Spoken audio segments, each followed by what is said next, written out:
A narcissist has to stay in control of the situation and keep getting supplies from you at all times, especially when you are not in their physical presence. They have to influence you to keep you under their thumb. One of the easiest and best ways to do so is via text. When they can't control you directly, they control you through their weird texting habits. First, texting nonstop and demanding constant attention.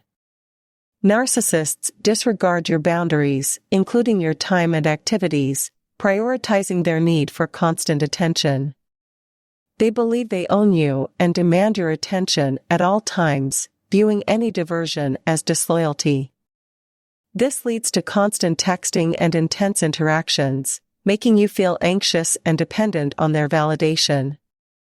They manipulate you into a cycle of addiction to their attention, and when they lose interest, they abruptly withdraw, leaving you in emotional chaos and exacerbating feelings of anxiety and stress.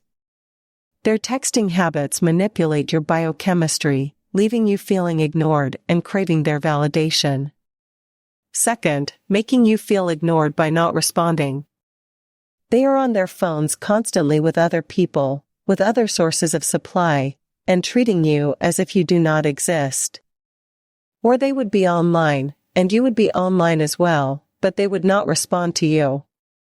When you are expecting some kind of response from them, they make you feel ignored, and this ignorance is what kills your self-worth. When a narcissist does this, they are confessing that they do not consider you as an important part of their life as you consider them. They do not care about you. They do not care for your presence. They don't see you as a valuable person that they are attached to. They just caught your attention. They got you in the trap. They sealed the deal. Now that you are theirs, they don't have to care about anything else because they know they have you. And this is one of the ways of devaluing you so that you can keep begging, you keep asking for that attention. You keep questioning yourself. What did I say wrong? What did I do wrong that made you do this? That made you ignore me? Do I need to change something in my behavior for you to change it? For you to become the person that you were in the early stages of the relationship?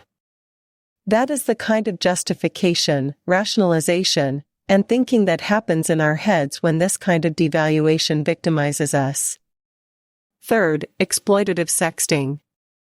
Sexting is another behavior, the texting behavior of a narcissist. Now, there is nothing wrong with sexting, but when it comes to a narcissist, their texting is all about sexting, especially quite early in the relationship. Just right after the initial contact, they send provocative images and expect you to send the same without caring about how you feel or knowing if you want to do this or not. They just somehow want to jump in and open your clothes via text. That's what's going on, and that is what they do. That is one of the ways they degrade you because you may participate in the sexting, you may share stuff, but later, when they start devaluing you, when they start putting you down, when they start degrading you, you start feeling embarrassed.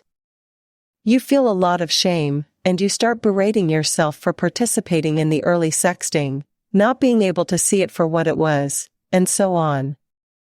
But you need to know that it is one of their addictive behaviors that just preys on people for the very same purpose. They have these other people in line, and they just go to them alternatively and ask for nudes, ask for pictures, provocative pictures, and all of that stuff.